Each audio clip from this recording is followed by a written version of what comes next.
In the real world, we're constantly dealing with incomplete information, noisy data, and unpredictable outcomes.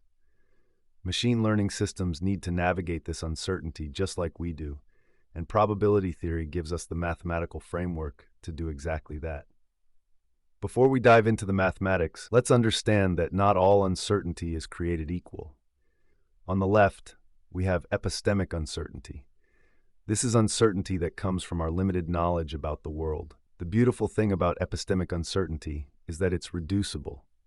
We can decrease it by collecting more data or building better models. On the right, we have aleatoric uncertainty. This represents the inherent randomness in the world, the irreducible noise that exists in the data itself.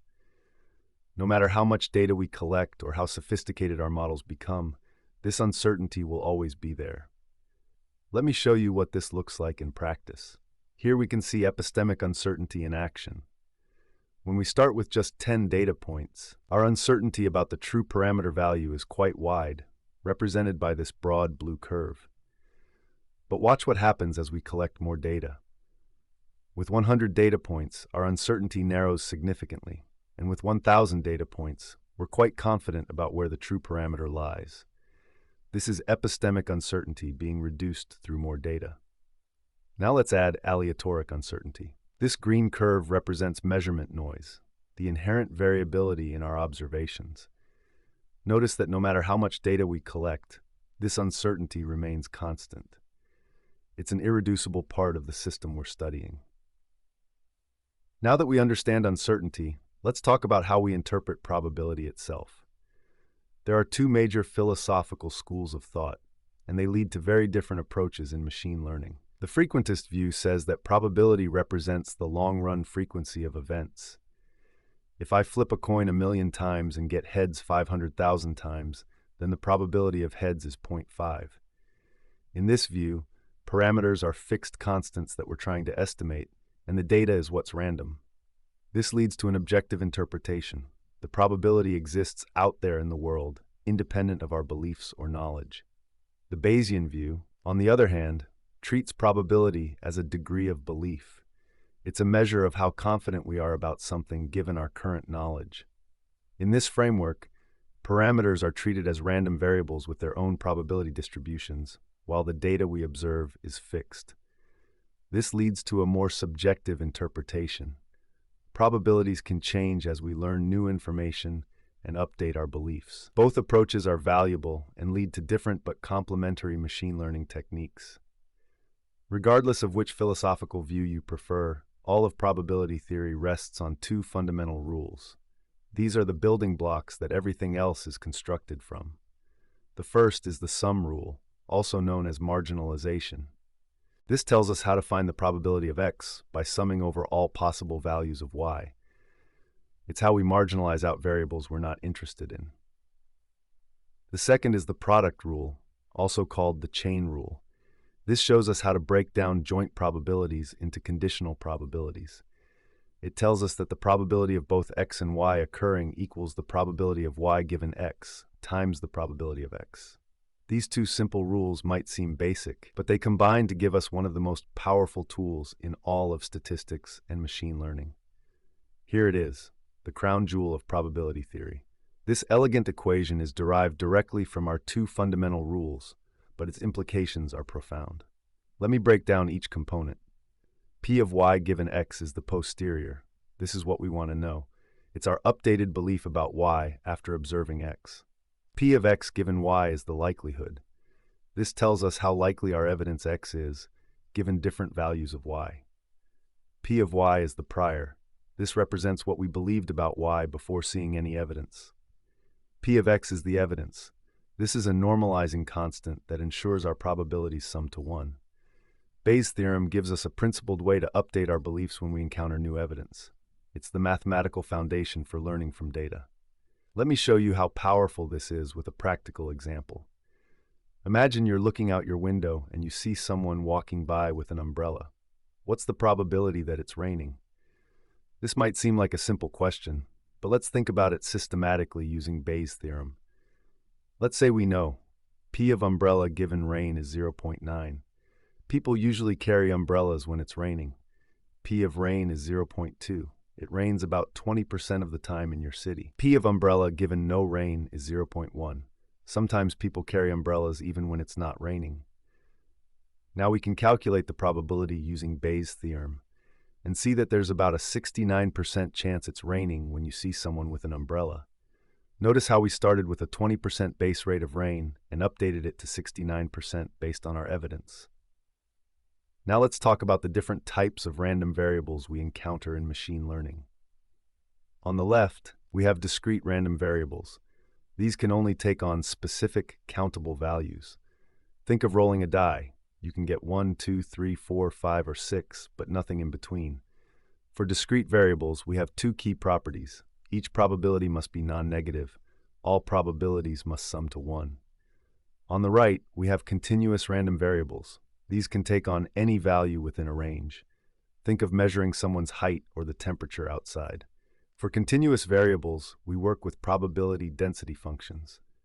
The key insight is that we can't ask what's the probability of exactly 1.735 meters, because there are infinitely many possible values. Instead, we ask about ranges. What's the probability of being between 1.7 and 1.8 meters? The area under the curve gives us probabilities, and we have similar properties. The density must be non-negative. The total area under the curve must equal 1.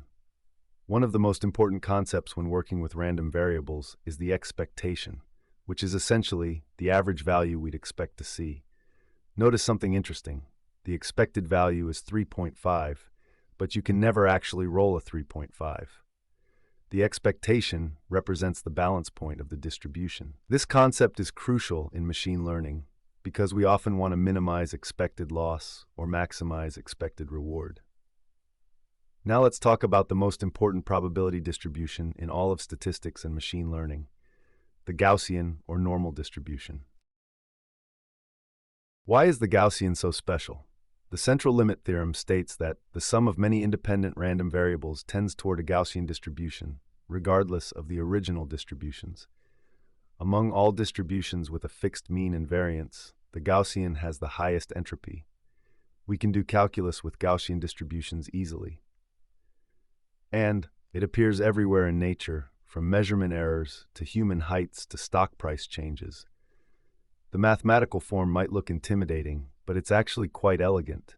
This formula completely describes a bell-shaped curve that's symmetric around its mean.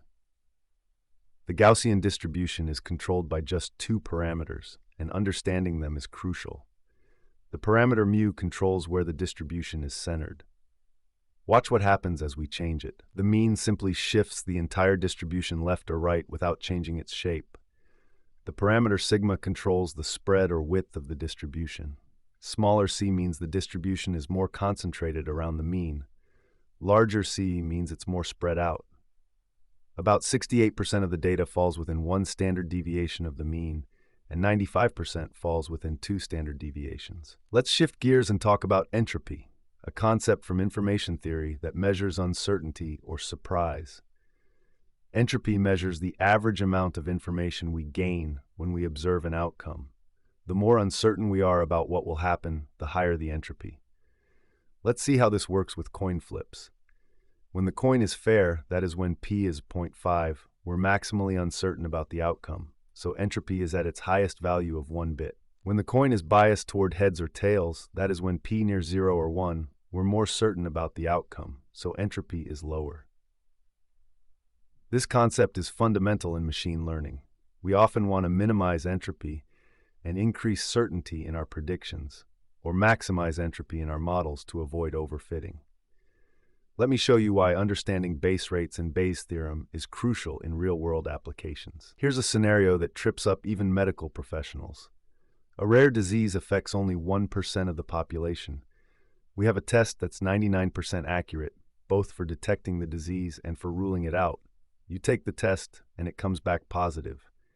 What's the probability that you actually have the disease? Most people's intuition says it should be around 99%, but let's use Bayes' theorem. The Bayes' theorem says the probability of you having the disease is only 50%. This surprising result happens because the disease is so rare. Even with a very accurate test, most positive results are false positives when the base rate is low. This is why understanding base rates is crucial in medical diagnosis, fraud detection, and many other applications. Let's wrap up with the key insights from our journey through probability theory. Probability quantifies uncertainty in machine learning. It gives us a principled way to deal with the uncertainty that's inherent in real-world data and decision-making. Sum and product rules combined with Bayes' theorem give us one of the most powerful tools for learning from data. The Gaussian distribution appears everywhere in machine learning because of deep mathematical reasons, not just convenience. Understanding entropy helps us quantify uncertainty and build better models that balance complexity and accuracy. Bayesian thinking updates beliefs with data and gives us a systematic way to incorporate new evidence and update our understanding. Base rates matter in real applications. Ignoring prior probabilities can lead to seriously misleading conclusions, especially in high-stakes domains like medicine. If you found this video helpful, please consider subscribing.